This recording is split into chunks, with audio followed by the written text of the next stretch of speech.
Pakai ini aja deh. Ya, ini yang terlihat apa di depan kalian? Distribusi normal, distribusi binomial ya. Betul. Betul, Ibu. Ya, oke. Ya, selamat pagi. Assalamualaikum warahmatullahi wabarakatuh. Salam sejahtera buat kita semua.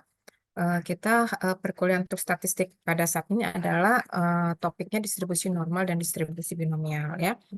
Terkait dengan distribusi ini, eh, distribusi normal dan binomial itu adalah bagian dari distribusi probabilitas. Apakah kalian sudah mendapat pelajaran tentang distribusi probabilitas? Sudah, Ibu. Materi. Oke, apa itu probabilitas? Yang dikatakan distribusi, distribusi kan penyebaran distribusi ya. Probabilitas itu apa? Yang jawab itu kemungkinan. Kemungkinan, peluang, betul ya? Ini pelajaran yang paling yang mudah ya. Kalian dari SMA kan, SMA IPA pastinya ya. Ini nih simple. Contoh yang paling contoh yang paling sering waktu di SMA itu terkait dengan peluang itu apa? Contohnya apa? Ayo, contohnya apa? Jadi, Ibu. Pinter. Dadu. Itu kalau guru, saya juga ingat waktu SMA IPA guru. Jadi dadu, pasti dadu. Kemungkinannya 3 yang keluar apa, kemungkinan 4 yang keluar apa, gitu, berapa per berapa gitu ya, dadu. Nah, ini sama ya, distribusi probabilitas juga, distribusi binomial sama normal. Ya, oh ini kok normal sih? Oh, sorry, saya ganti dulu normal. Ya, hanya bedanya sekarang saya awali dengan binomial dulu. B itu berapa? 2 ya. B itu 2 ya. B itu 2. Jadi yang dikatakan binomial adalah dia probabilitas peluang tetapi pilihannya hanya 2. Gitu. Ya, pilihannya hanya 2. Ya. Contohnya 2 apa? Hidup dan mati. Misalkan contohnya gitu ya. Sehat dan sakit. Gitu kan. Ya atau tidak. Hanya 2 pilihannya. Ya. Kalau seperti dadu kan dia kemungkinan pilihannya banyak ya. Kemungkinan pilihannya banyak. Tapi kalau ini pilihannya hanya 2. Yaitu binomial. Ya, peluang, tetapi peluang itu hanya dibatasi 2 saja. Ya, nah kalau normal ini adalah distribusi yang eh, penyebarannya itu rata-rata. Kalau kita bicara distribusi normal, pasti bicara tentang mean. Tahu nggak mean apa? Nilai rata-rata, Bu. Nilai rata-rata. Ya, ini pelajaran SMA sebenarnya. Ya, SMA kan kalian belajar statistik juga kan. Jadi ini simple pelajarannya ya. Oke, kita lihat dulu. Nah, ini bisa lanjut ya. Nah, ini coba lihat. Distribusi probabilitas. Kalian sudah dapat penjelasan. Distribusi probabilitasnya 2. Discrete dan continue. Apa perbedaan discrete dan continue? Udah tahu belum? Apa itu discrete, apa itu continue? Siapa jawab? Probabilitas discrete itu probabilitas yang bagaimana? Ayo, udah pernah dengar belum? Belum. Yang kemarin diajarin nggak ini? Dikasih tahu nggak? Halo, dikasih tahu nggak? Discrete dan continue. Izin menjawab, Ibu. Mm-mm. Silakan. Diskret merupakan nilai hasil dari perhitungan. Mm-mm.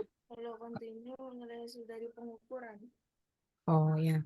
Jadi yang paling simple aja ya, discrete itu adalah nilai yang benar-benar bulat. Continue itu nilai yang bisa pakai koma, koma, koma, koma. Contohnya saja, ya misalkan sekarang ada pilihan eh, nilainya adalah 16 dengan 16 dikurang dari 16. Pilihannya 2 misalkan. Anda mau bikin dia binomial, Bu, pilihannya 2. 16 nilainya adalah nilai 16 atau nilai kurang dari 16. Bisa nggak? Kalau kurang dari 16 kan Anda susah. Oke, 16. Tapi kalau dibilang kurang dari 16 bingung. Karena nggak jelas. 15,8 itu bisa masuk 16 nggak? Iya. Jadi itu tidak masuk dalam nilai diskrit. Kalau mau sekalian pilih 16 atau 17, nah itu udah fix gitu. Ya. Tapi dengan catatan nggak ada nanti nilainya itu yang pakai koma-koma 15, sekian 6 apa apa 16, sekian itu nggak bisa. Ya, itu tidak termasuk dalam nilai diskrit. Itu masuknya dalam nilai apa continue. Ya, makanya diskrit itu yang termasuk diskrit adalah binomial sama Poisson. Kemudian yang termasuk dalam probabilitas adalah nilai normal. Karena normal nanti bisa pakai prosentase, bisa pakai koma, koma, koma, koma gitu. Itu distribusi normal. Ya, nah distribusi normalnya lagi satu lagi adalah distribusi studenti. Ini kalau nggak salah saya masuk studenti saya ngajar bukannya lupa. Iya iya nanti di estimasi ada. Ya, nah untuk sekarang ini yang paling sering dipelajari adalah binomial ya untuk discrete Poisson nggak usah ya. Nanti yang untuk probabilitas distribusi normal dan studenti ini banyak dipakai nanti dalam kalian statistik atau pada saat nanti kalian ini apa skripsi ya. Ini kalian tingkat 2 ya, tingkat 2 ya. Ya, jarak antara kalian tingkat 2 itu dengan skripsi itu panjang ya, masih panjang. Jadi biasanya mahasiswa suka lupa. Padahal nanti untuk skripsi basic untuk analisisnya menggunakan ini tadi nih, statistik. Makanya kenapa mahasiswa suka minta pengulangan lagi, Bu, boleh diulangin lagi nggak gitu. Harusnya itu untuk yang seperti metodologi penelitian, statistik itu deket-deket dengan pelajaran apa skripsi. Jadinya mahasiswa masih fresh. Ini nggak tahu kenapa sekarang dibuatnya terlalu cepat gitu ya. Dulu mah nggak gitu ya. Deket-deket jadi mahasiswa langsung dapat gitu loh apa yang dipelajari. Nggak apa-apa tapi ya nanti Anda tinggal bicara dengan saya. Kemudian yang berikutnya ini perbedaannya nih. Discrete itu data bilangan bulat, kalau continue bilangan pecahan ya. Kemudian nilainya tetap. Ya, nilainya tidak tetap. Yang tadi contohnya 15,6 itu kan nggak tetap karena 15,6 bisa naik ke 16 gitu ya. Dapat dihitung tapi tidak bisa diukur. Kenapa dapat? Ya karena nilainya bulat. Tapi susah ngukurnya kenapa? Kalau nilai bulat kalau misalkan ada koma gimana? Kan susah diukur ya kan? Tapi kebalikannya kalau continue karena dia itu ada koma, koma, koma lagi mudah pengukurannya. 16, sekian. Tapi susah diukur karena dia itu tadi apa? Koma ya. Umumnya berbentuk grafik, kalau continue umumnya berbentuk histogram. Ya, ini perbedaannya. Nah, sekarang kita mulai masuk nih ke dalam pelajarannya. Mungkin sebelum distribusi normal, saya jelasin dulu yang binomial ya, sebentar ya. Binomial dulu ini. Kalau normal nanti banyak dipakai binomial. Nah, ini. Ini adalah distribusi binomial. Ya, binomial itu disebut juga distribusi Bernoulli. Kenapa? Karena yang menemukan adalah Bapak Bernoulli. Ya, jadi kalau kalian lihat di situ ada distribusi Bernoulli itu adalah distribusi binomial. Tergantung ya, ada yang bilang distribusi Bernoulli, ada yang bilang distribusi binomial. Ya, nah jadi seperti yang saya katakan tadi, sifatnya kriteria dari distribusi binomial itu adalah eh, pengulangan, terdiri dari n pengulangan, berapa kali pengulangan. Ya, nah pengulangannya itu hanya ada dua kemungkinan sukses atau gagal, hanya dua hidup atau mati, laki, perempuan, sukses atau gagal.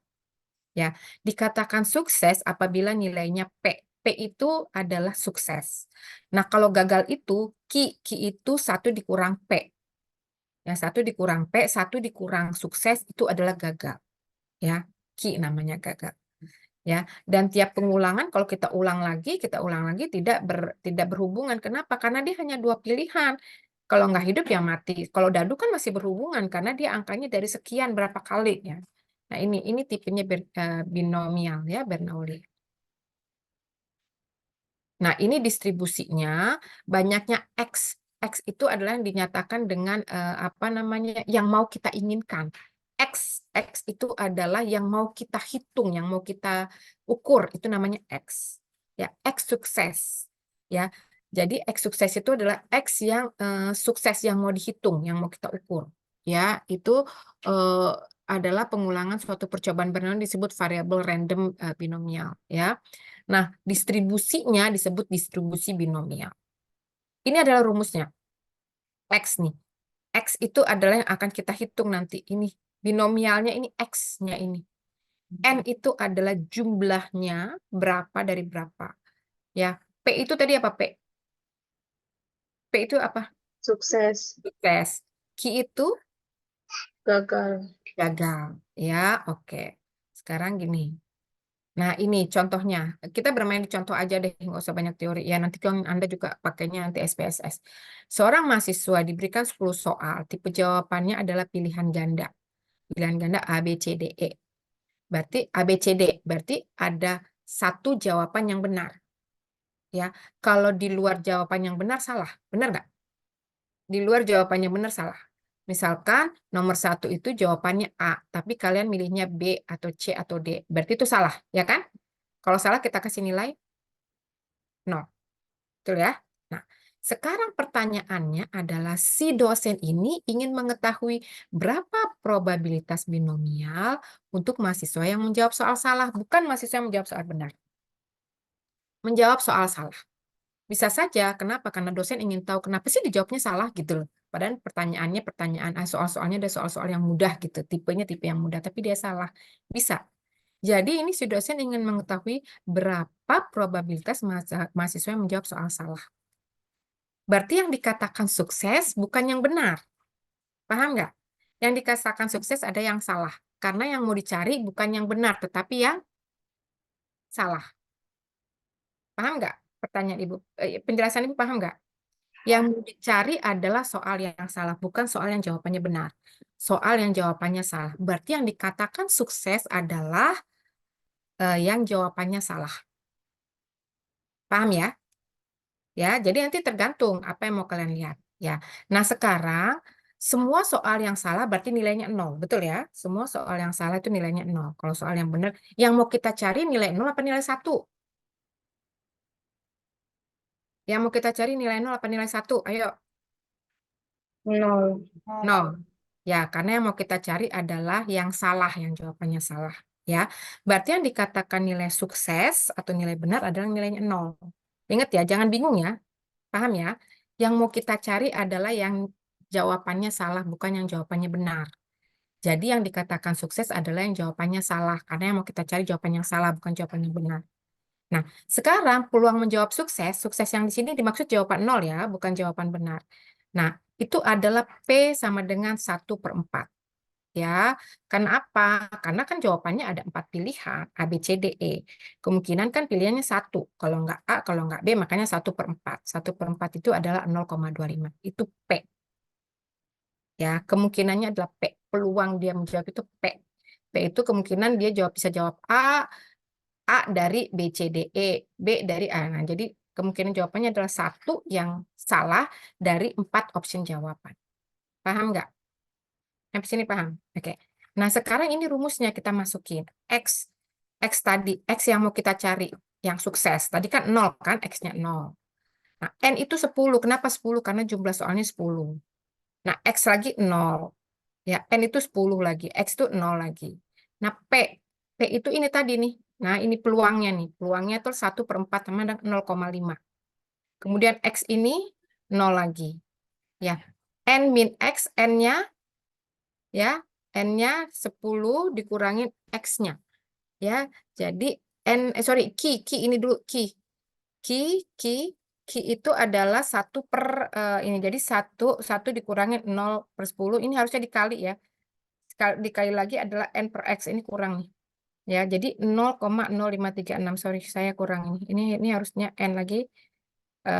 Sorry, sebentar ya. Saya ini kan dulu deh. Kenapa jadi hilang ya ini ya? Ini N 10 dikurang X0. Nah, ini ya. Nah, ini. Jadi 0,0536. Ya, ini ya, rumusnya dimasukin. Sampai sini paham ya? Mudah, mudah ya. Oke, yang berikutnya soal kedua supaya lebih paham. Nah, ini distribusi binomial. Sebuah pabrik memproduksi alat pemotong kayu. Ternyata diketahui bahwa 5%, 5%, 5% ini adalah tadi P. P itu 5%, sama seperti ini tadi ya. Ini sama seperti sebentar.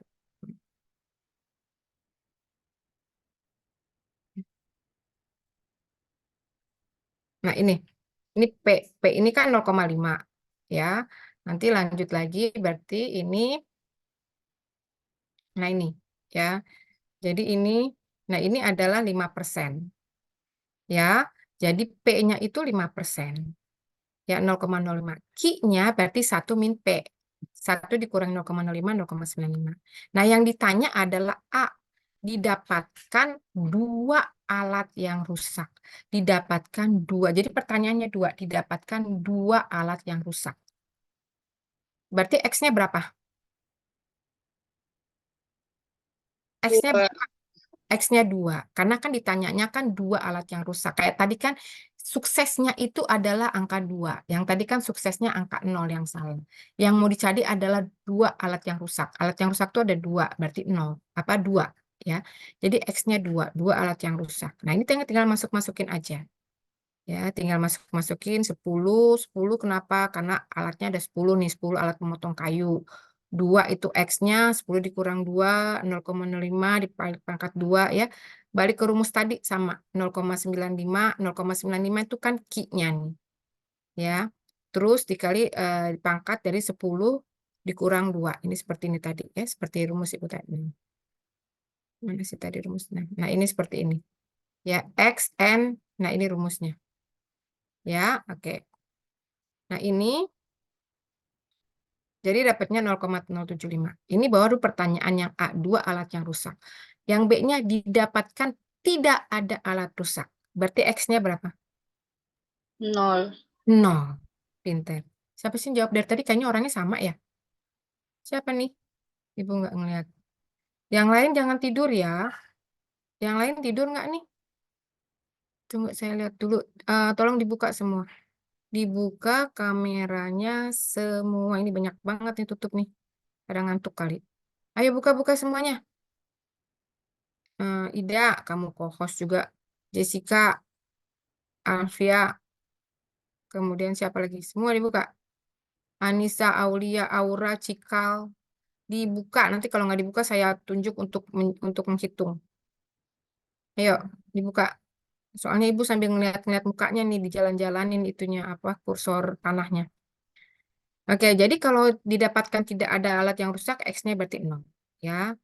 Nah, yang berikutnya adalah nih, contoh lagi yang berikutnya nomor 3. Ini harus lebih jelas. Ada 4 pertanyaan. Ya, 8%. Berarti P-nya adalah 0,08. Q-nya berapa? Ntar saya lihat nih siapa nih yang masih pakai kameranya ditutup. Rifki, Q-nya berapa, Ki? Rifki, P-nya 0,08. Q-nya berapa? Kemungkinan yang tidak suksesnya berapa? Nah, Rifki, tidur kan nih. Rifki Abdullah di mana? Riki Abdullah. Riki Abdullah. Riki mana Riki? Jawab Riki. Q-nya berapa? Q-nya berapa? Alah, Q-nya berapa? Hmm. Nanti Rifki suruh menghadap saya ya. Noval, Rifki harus berhubungan dengan saya, Japri. Yang tidak ada harus berhubungan Noval. Noval. Noval Hadian Putra. Ini saya catat aja deh nih yang tidak. Ditanya nggak nyaut. Jangan-jangan kameranya di pintu dia tidur lagi. Rifki tidak ada di kelas. Noval? Noval? Noval tidak ada di kelas. Tunggu saya catat dulu. Siapa lagi yang tidak ada di kelas nih? Sakira. Sakira juga nggak ada di kelas. Sakira. Si Pen tolong ya. Ini nama anak-anak ini suruh menghadap saya. Nggak lewat Zoom, suruh datang ke saya. Suruh datang ketemu luring. Yasni. Izin Ibu, Nah kan kira gini aja baru nyaut. Kemana kamu? baru habis dari kamar mandi, Bu. Tadi saya dengar dipanggil-panggil, Bu. Maaf ya, Bu. Ayo jawab. Q-nya berapa? Jangan-jangan kamu nggak tahu lagi. Seharian Bu di kamar mandi, jadi saya nggak tahu jawabannya apa, Bu. Ayo, Q-nya berapa dari soal ini? Data penelitian menunjukkan bahwa 8% laki-laki mendapatkan berwarna. Hah? Eh, Q-nya berapa? 0,092 Ibu. 0, dari mana? 92 0 dari mana 0,92? Dari dari 0,92 dari mana? bentar Ibu. Hmm, nanya sama temennya. Apa sih tadi gimana gue kagak ngerti. Siapa yang bisa jawab? 0,92 dari mana? 1 dikurang P, Bu. Ya, 1 dikurang P. Ya, jadi tolong ya, jangan tidur ya. Nah, ini saya ngecek terus loh ini. Karena disuruh, ada kalau yang daring suruh cek, Bu. Oke, nomor A. Berarti berapa itu N-nya? N-nya 10. berapa? N-nya berapa? 10, 10. Bu. Oke. Kalau yang B, berapa N-nya? 0. Kok N-nya 10, bukan N-nya X-nya. Kalau N-nya berapa? Oh, N-nya 10, iya. Kalau nomor A, X-nya berapa? Nomor A, X-nya berapa? 10, Bu. 10, Bu. Oke, X-nya 10. Kemudian Alfia, nomor B, X-nya berapa? Alfia. Alfia, nomor B, X-nya berapa? Alfia. Ada nggak Alfia nih? Alfia nih. 0, Ibu. 0. Kenapa 0? Kenapa 0? Kenapa 0 X-nya? Jangan bilang-bilang 0 aja, temenmu bisa WA 0, tapi nggak tahu dari mana 0. Kenapa 0? Nah, kan? Karena tak satu pun. Nah, tidak satu pun. Kemudian siapa lagi nih yang mau saya tunjuk nih? Heran kalian pada. Dianti. Dianti. Dianti sih nggak tutup kamera. Nomor C berapa Dianti? X, 2, Ibu. X-nya 2. Tepat 2 orang. Paham ya? Nanti kalau dimasukin ke rumus ya. Saya nggak usah menjelaskan lagi karena ini adalah hal yang simpel. Ya. Oke. Itu adalah binomial. Terkait binomial ada pertanyaan nggak? Oke, sekarang berikutnya kita akan masuk ke distribusi normal. Nah, ini distribusi normal. Distribusi normal adalah distribusi probabilitas yang digambarkan dengan kurva lonceng simetris yang melandai. Jadi dia itu rata-ratanya di sini nih. Ya, jadi dia itu melandai karena apa? Karena dia itu homogen, ya. Orangnya itu yang mau kita ukur itu homogen. Contohnya seperti ini. Kalian ini kan semua tingkat 2, ya. Kalian ini apa semua masuk dari SMA, ya. Nah, umur kalian pastinya itu homogen, betul nggak? Nggak beda-beda jauh kan? Beda-beda 1 apa 2 tahun. Nah, itu nanti kalau digambarkan umur pada mahasiswa tingkat 2 nurse mau dia RKI, AB, pokoknya itu pasti bentuknya kayak gini nih. Nah, kalaupun ada beda-beda sedikit, beda 2 tahun, nah itu ada di kanan dan ada di kirinya. Plus minus istilahnya. Oh, plus minus ya rata-rata sekian, plus minus lah. Ada yang rata-ratanya itu misalkan umur berapa sih rata-rata umur kalian tuh? 20 ya? 20 apa 21? 20, 19. Berapa? 20, Bu. 20. Udah gede juga ya kalian 20 ya.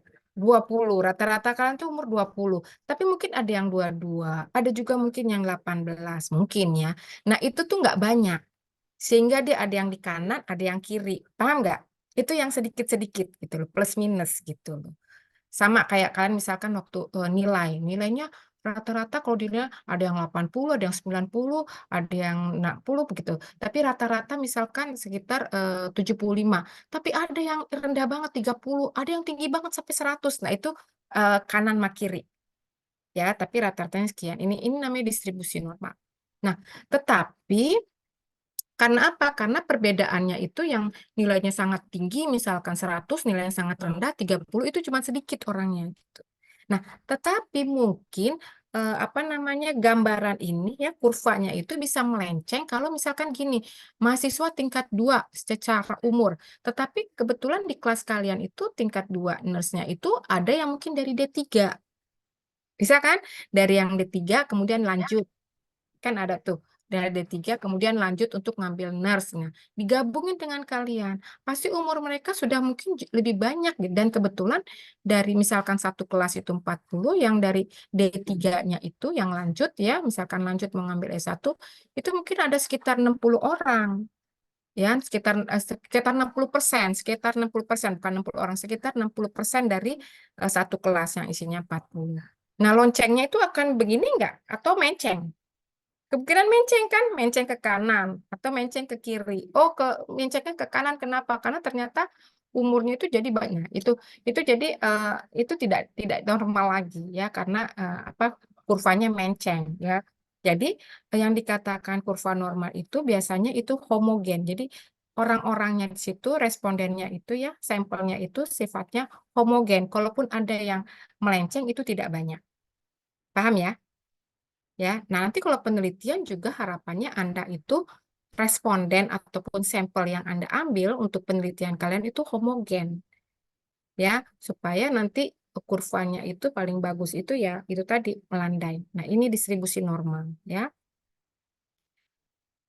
Nah, kemudian ini apa itu distribusi normal ya? Ini distribusi probabilitas ya, digambarkan dengan kurva lonceng simetris ya, melandai di bagian tepi dan memuncak di bagian tengah.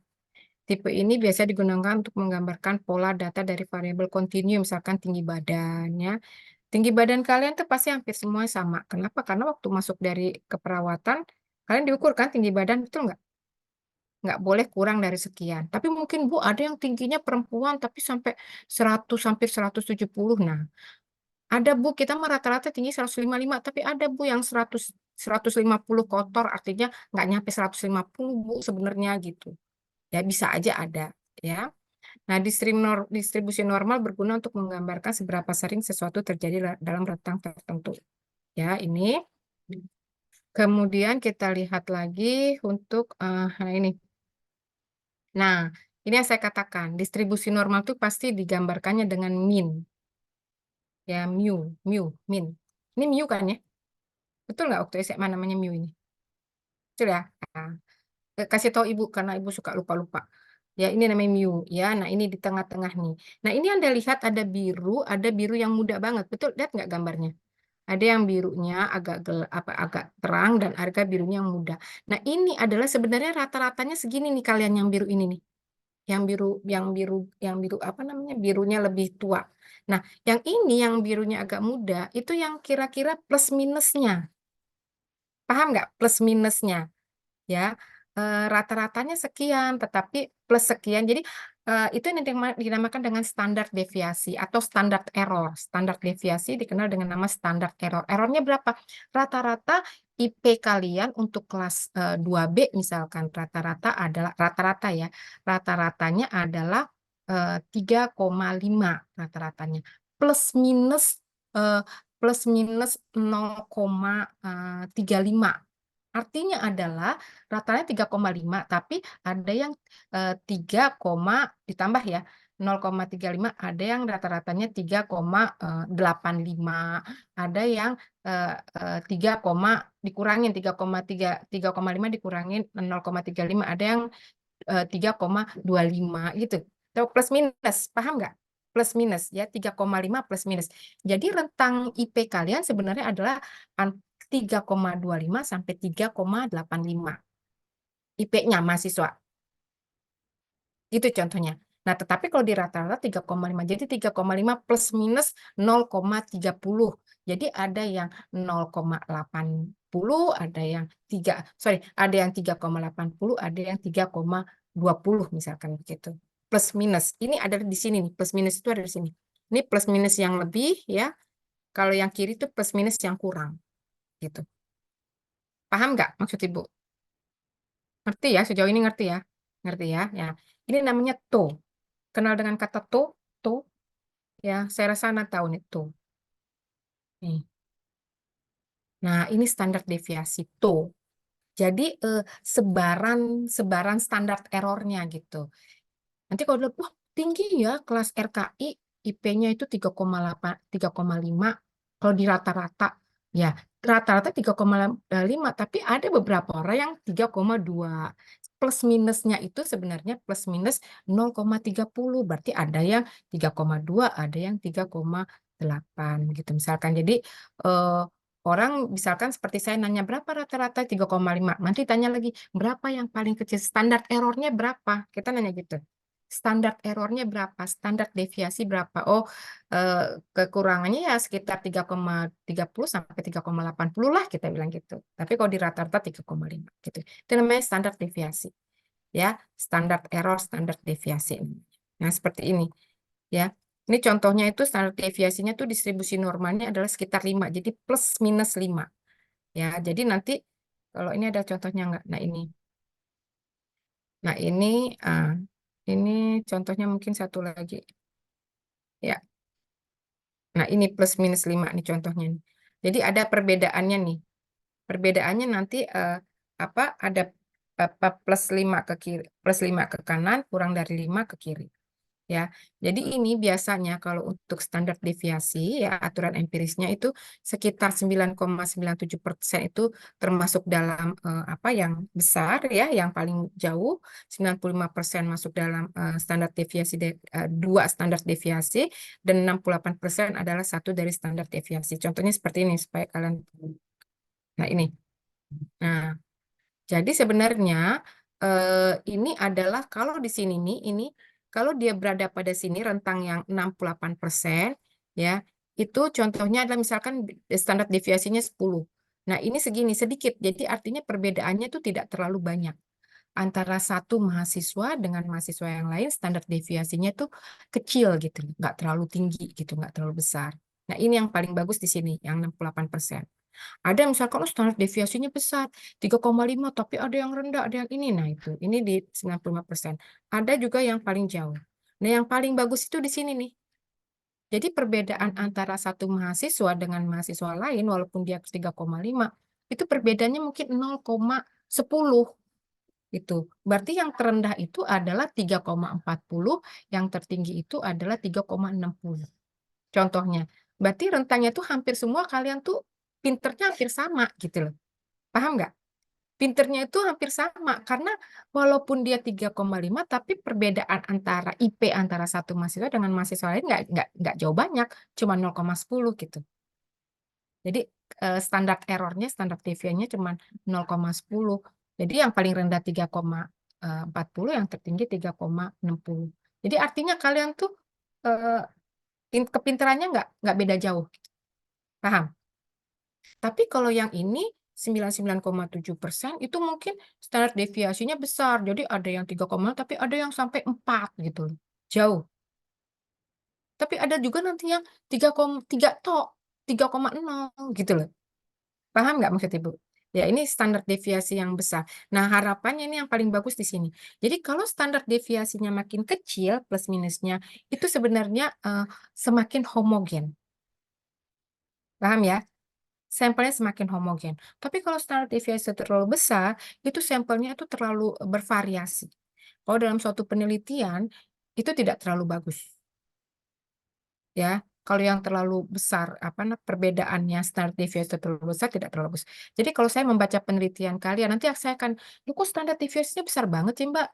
Kamu sudah cek belum? Ini sampel kamu itu sama nggak? Homogen nggak sih?" Gitu. Itu pasti pertanyaan dari orang yang tahu tentang statistik begitu. Paham ya? Nah, itu yang kita pelajari tentang apa distribusi normal. Sampai sini ada pertanyaan nggak? Yang berikutnya, oke, tadi ini distribusi binomial. Sampai sini ada pertanyaan nggak? Coba saya masuk. Ini Ibu, Mm-mm. di sini Ibu saya Alvina dari kelas 12 izin bertanya. Berarti standar deviasi itu nilainya itu untuk nilai di kanan dan kirinya gitu ya Bu. Jadi kan kata Ya, Ibu tadi misalkan IPK-nya 3,5 terus standar deviasinya 0,25 berarti 3,75 sama 3,25. Nah, tapi kalau misalkan datanya ternyata yang lebih besar dari rata-ratanya itu 3,75 gitu. Jadi nggak bedanya tuh bukan 0,25 doang. Itu udah nggak termasuk distribusi normal atau gimana ya? gini. Jadi gini, kalau misalkan dia itu ada misalkan plus minusnya yang dikatakan distribusi normal itu nanti Anda lihat dulu ya. Jadi kalau misalkan 0,75 kan nanti dihitung. Ya, dihitung standar errornya berapa. Misalkan, Bu, dia tuh tidak 3,75 tapi dia lebih misalkan. Padahal standar errornya itu sekian, tapi dia lebih mungkin dia 4. Nah, itu yang dikatakan outliers. Jadi dia beda sendiri, keluar sendiri gitu ya. Nah, itu biasanya kalau dalam suatu penelitian, ini karena ini IP ya, karena ini IP dalam suatu penelitian, outliers itu tuh kita jadikan ke yang tertinggi. Tertinggi berapa? Misalkan 3,75 kita anggap menjadi 3,75 gitu. Kalau dalam suatu penelitian. Tapi kalau dalam nilai itu nggak bisa. Itu yang terkait outliers. Jadi dia berbeda sendiri itu istilahnya. Ya, itu kalau hanya satu tidak bisa kita lihat dia distribusinya melenceng. Ya, kalau yang dikatakan distribusinya melenceng ke kanan atau melenceng ke kiri itu kalau memang dia dominan, nilainya dominan ke kanan, dominan ke kiri gitu. Jadi dia itu apa namanya tidak homogen. Nah, kalau kalau misalkan yang kamu bilang, kalau nilainya ternyata di atas 3,75 bagaimana, Bu? Ya dia outlier sendiri. Dia nanti akan keluar, tetapi dia sebagian di sebentar nih. Nih kalau lihat gambar ini nih. Nih lihat gambar ini nggak? Mana nih? Nah, ini gambar ini nih. Lihat gambar ini ya, Mbak ya. Nah, ini dia mendekati garis yang ini nih, Mbak. Ini kan 100 ini kan yang di sini nih 68%. Nah, ini dia mendekati garis yang landai karena dia beda sendiri satu. Jadi yang lainnya masuk dalam kolom kotak, dia paling ujung sendiri. Paham nggak? Kalau di dalam garis. Siapa tadi yang tanya tuh? Mbak. Izin Ibu paham. Ya. Nah, eh, tetapi kalau dalam perhitungan, kalau dalam suatu penelitian, biasanya yang outliers itu kita masukin kepada yang tertinggi dalam suatu penelitian. Ya, atau mendingan kita keluarin, kita ilangin. Udah dia nggak usah dimasukin deh, istilahnya ngotorin gitu loh. Paham nggak? Karena gara-gara satu orang itu beda sendiri, ini jadi distribusinya jadi berantakan. Bisa kita keluarin gitu. Ya, oke. Nah, ini saya coba, kalian sudah punya aplikasi SPSS ya? Belum Ibu. Nah, oke. Nanti kita coba belajar. Nah ini. Ya, Anda lihat nggak? Ini yang terganti apa di sini? Excel, SPSS. Ibu. Hah? Aplikasi SPSS, tabel SPSS. Oke, SPSS. PSS. Jadi, nanti sekarang kita, Anda capek dulu hitung-hitungan nggak? Nanti kita kalau penelitian, kita nggak menghitung kayak gitu. Itu hanya berapa biji, 10. Kalau misalkan responden tuh sampai kalian sampai ratusan, kalian bisa sakit kepala ngitungnya. Ya, nah ini kita pakai rumus SPSS. Sekarang saya coba yang namanya binomial, ya, analyze. Kemudian saya pakai non parametrik, ya, lihat nggak non parametrik. Nah, kemudian saya cari yang binomial. Nah, nih. Nah, saya kalau binomial tuh saya mau lihat yang di sini, sorry, sebentar, saya rubah dulu. Nah ini ada jenis kelamin, ada usia ibu, ada berat bayi. Jenis kelamin kan hanya ada dua kan kemungkinan, kalau nggak laki perempuan. Nah berarti yang bisa binomial yang mana nih? Jenis kelamin, usia ibu, berat bayi, yang mana nih? Yang bisa kita hitung binomialnya?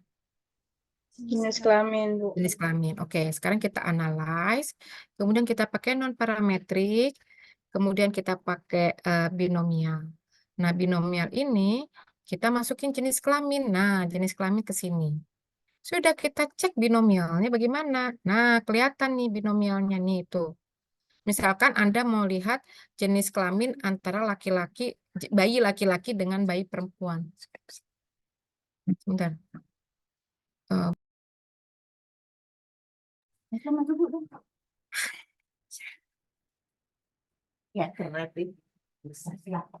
Nah, misalkan ini mau lihat ada perbedaan nggak antara jenis laki-laki dengan perempuan. Nah, ini. Nah, jumlah jumlah bayi perempuan 72, jumlah bayi laki-laki 88. Nah, dilihat dari sini nih. Nah, ini dilihat dari sini 0, eksaknya 0,236. Izin Ibu, share screen-nya tidak jalan, Ibu. Ya, saya screen-nya nggak jalan. Sorry. Nih. Nah, udah lihat. Sudah, Ibu. Nah, ini hasilnya. Yang dilihat ini nih, eksaksik ini atau alfa. Udah belajar alfa belum? Kurang dari 0,05. Paham ya? Alfa udah belajar kan? Udah belajar alfa belum? Udah belajar alfa belum? 0,05 gitu. Untuk melihat signifikansi 0,05, oke lah. Dalam penelitian itu 0,05. Sekarang 0,325 lebih kecil atau lebih besar dari 0,05? Ini nih, yang dilihat nih, eksaksik ini nih. Yang two-tail ini, yang paling ujung. 0,236. Standar kita, patokan kita adalah alfa. Alfa itu harus kurang dari 0,05. Sekarang 0,236 lebih besar atau lebih kecil dari alfa? Lebih besar. Kalau lebih besar, artinya dia tidak signifikan. Artinya dia tidak bermakna. Artinya antara bayi laki-laki dengan bayi perempuan tuh sama aja. Paham nggak? Jadi nggak ada, kalau nanti dia misalkan 0,02, berarti ada perbedaan antara bayi laki-laki dengan bayi perempuan. Jenis kelamin itu ternyata membedakan, pengaruhnya tinggi gitu loh. Nah, tapi karena ini lebih besar dari alfa, itu berarti nggak ada pengaruhnya jenis kelamin. Mau bayi laki, mau bayi perempuan sama aja gitu loh. Paham nggak? Gitu. Jadi kalau dia lebih besar dari alfa, itu tuh nggak ada pengaruhnya. Tapi kalau lebih kecil dari alfa, alfa itu 0,05, 0,05 atau 5%. Ya. Kalau lebih kecil dari 5%, itu berarti antara bayi laki-laki dengan bayi perempuan ada perbedaan yang bermakna. Paham nggak? Nah, itu kalau dengan menggunakan statistik. Ya, oke. Sekarang kita balik lagi. Nah ini. Itu adalah untuk melihat distribusi binomial, perbedaan. Ya, perbedaan antara jenis kelamin atau perbedaan antara IP.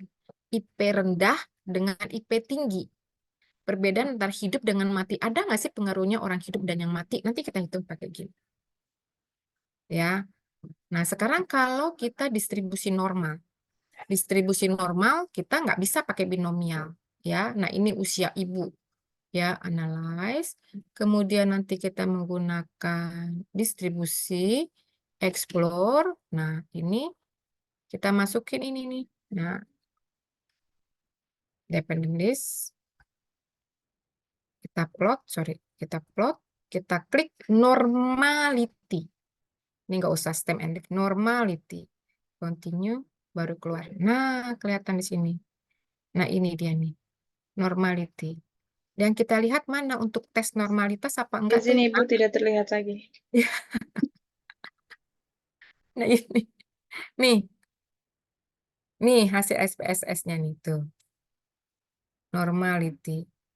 Ya, Bu, liar Bu, ngeliat ini gimana sih? Nah, Anda lihatnya dari sini aja nih.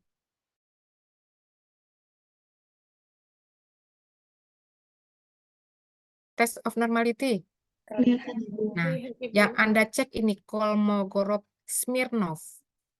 Kolmogorov-Smirnov. Nah, ini. Ya. Kalau dia lebih kecil dari 0,05, sig ini tuh alfa. Kalau lebih kecil dari 0,05, berarti dia distribusinya itu adalah apa tidak normal. Tapi kalau lebih besar, dia distribusinya normal. Berarti usia ibu itu tidak normal. Coba kita lihat, berapa sih perbedaannya? Perbedaannya jauh nggak minus sama itunya? Apa minimum? Coba Anda lihat nih. Minimumnya 16, maksimumnya 52. Gede banget nggak perbedaannya? Rata-ratanya, berapa rata-ratanya? Rata-ratanya 29. Tapi perbedaan 29 itu dengan 15 dengan 52 jauh nggak menurut kalian nih? Jauh nggak? Jauh, Bu. Jauh, terlalu jauh. Coba Anda lihat nih, standar deviasinya. Nah, standar deviasinya perbedaan sampai 0,890 terlalu tinggi. Paham nggak? Perbedaannya terlalu tinggi. Paling harusnya 1 gitu ya. Jadi ada yang 29, ada yang 3. Ini terlalu tinggi nih perbedaan standar deviasinya. Makanya dia itu dikatakan distribusinya tidak merata. Jadi mengambil apa ibu hamilnya ini atau ibu yang melahirkannya perbedaannya terlalu jauh. Harusnya jangan bikin aja rata-ratanya, ambil aja ibu-ibu yang sudah melahirkan biasanya umur berapa sih? Umur 20 tahunan. Kalau pemerintah kan yang dikatakan boleh melahirkan itu kan umur 25 tahun ya kalau pemerintah aturannya 25 tahun. Usia produktif berapa? 35 tahun. Nah, itu aja ngambilnya harusnya sampelnya adalah wanita usia 25 tahun sampai 35 tahun gitu. Paham nggak? Kalau ini dia sampai umur 15 tahun aja dimasukin, umur 52 tahun dimasukin. Paham nggak maksud Ibu? Ya, jadi terlalu bervariasi yang diambil ibu hamilnya itu harusnya jangan. Ibu yang melahirkan, sorry, ibu yang melahirkan tadi kan bayi ya. Ibu yang melahirkan itu terlalu bervariasinya terlalu tinggi gitu. Jadi makanya distribusinya tidak normal. Nih, ini lihat nih. Nah ini tuh, lihat nggak nih? Harusnya ada yang ke ujung, ada yang ke bawah nih. Lihat ini, ya kurvanya ini nih. Apa namanya modelnya ya? Yaitu ya, oke, udah 52. Oke, sejauh ini ada pertanyaan lagi nggak? Nanti kita cek lagi pelajarannya pada saat di praktek SPSS ya. Tapi kalian harus ini ya, harus apa namanya, harus download ya. Coba tanya sama Bu SK. Kalau nggak salah, eh, Poltekkes itu punya SPSS yang lisensi. Biasanya kalau untuk mahasiswa kita masih bisa gitu ngambil gitu dari dia. Ya, ke ke IT. Nanti coba tanya Bu SK, dari mana ya kami bisa download SPSS gitu. Paham ya si Pen? Mana si Pen? Izin menjawab, paham Ibu. Ya, si Pen B sama si Pen RKI. Tanya ya Bu SK, kemana ada mahasiswa yang kelas 2A nanya ke saya? Ya jangan tanya ke saya. Ya karena punya saya hanya untuk saya sendiri, nggak bisa lagi dikasih ke orang. Gitu, punyanya hanya untuk saya sendiri lisensinya. Ya, setahu saya Poltekkes punya. Sama kayak dulu saya di UI, anak saya di UI juga dapatnya dari UI, aplikasi SPSS-nya. Ya, nanti tanya ya. Oke? Atau kalau yang gratisan, Gretongan juga bisa sih download. Cuman kadang kalau yang gratisan itu suka tidak komplit isinya. Mesti dilihat dulu ya. Oke, kalau tidak ada pertanyaan, di ini dulu aja di screenshot dulu. Iya, baik. Untuk kelas B mungkin bisa raise hand. Saya juga raise hand kali ya. Iya, Ibu. Oke, raise hand.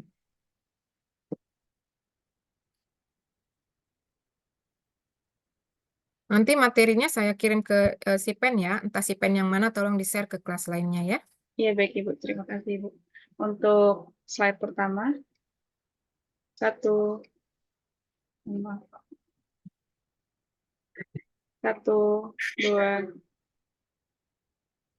Selanjutnya untuk slide kedua, 1, 2.